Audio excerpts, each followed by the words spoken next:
Let's go now to Iran's airborne attack against Israel. This is the first time it's directly attacked Israel. Reports suggest Israel's air defences repelled the bulk of that attack in what's been those systems' biggest test to date.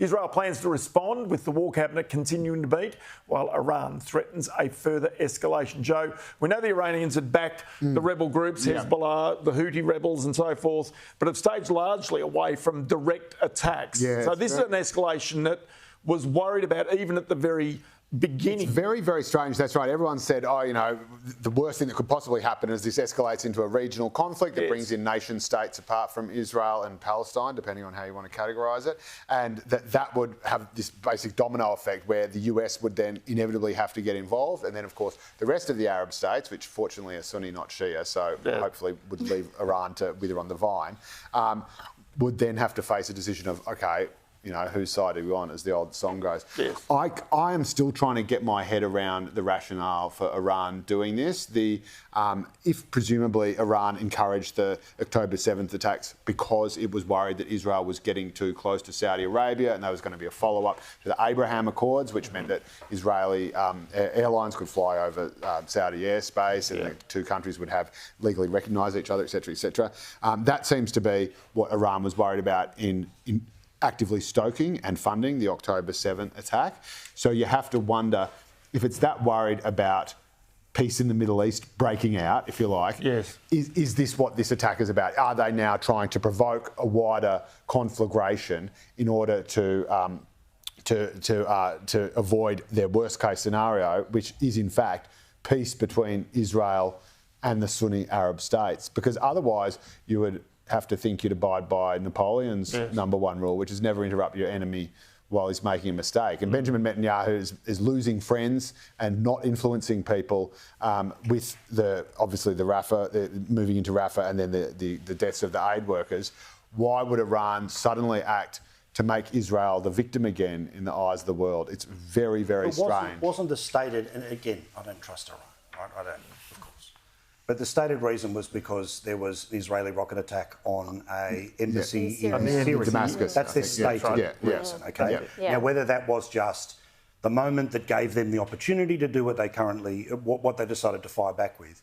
What is phenomenal when you watch this is that, generally speaking, what a lot of people have been scared about the Iron Dome or potential failures of it, where it can stop missiles, and thankfully it's been able to stop so many rockets that continued post-October the 7th. Yeah, you can see it here, actually, is that we go into air. So this is the Iron Dome they're putting in place to intercept those rockets as they're coming in. It's and the US has said that it's beefed up and given Israel more of these resources. Well, the big concern is that, though, if you swamp them with militarised drones, that essentially the system is there to go after missiles, but if you swamp it with a couple of hundred drones, it doesn't know what to hit. So some of the suggestion is that the way they've been able to get those drones, and it is amazing, like 99% of it didn't end up hitting anything. One thing did go through an explosion. One woman injured, thankfully, is apparently not going to die. That apparently one of the ways that you respond to that is you've got to have a plane in the sky, basically Space Invaders style, trying to go after things as far away as they were. What was terrifying to watch last night was that silence between they've launched it, where's it going to land? Oh, yeah, that gave a small amount of opportunity to respond to the drones, but the drones in and of it is part of the escalation and something to be particularly concerned about. Well, obviously, the Prime Minister and the Acting Foreign Minister, Katie Gallagher, released a statement this afternoon condemning the attack, saying this escalation is a grave threat to the security of Israel and the entire region. It risks greater instability and devastation across the Middle East. Australia continues to support regional security, including that of Israel. Just in regards to that, Penny Wong, of course, you just wonder, her stance this week, we need to recognise Palestine. Now this, where the government clearly has got to come and back Israel in a big, big way, it becomes a bit awkward for the government, at least. Yeah, well, I'm going to defer to Caroline pretty much straight away on this because I can see she's got plenty, plenty ready. Biting my tongue. I'll get in there. The government has been so bipolar on this issue from the start. The first response from Penny Wong, let me remind viewers, when Israel was attacked on October 7, worst massacre since the Holocaust, was to urge restraint from Israel in their response. I wonder if she'll also be urging restraint. Did she urge restraint from Iran? Is she going to be urging restraint from Israel again on this one? The government can't decide whose side they're on here.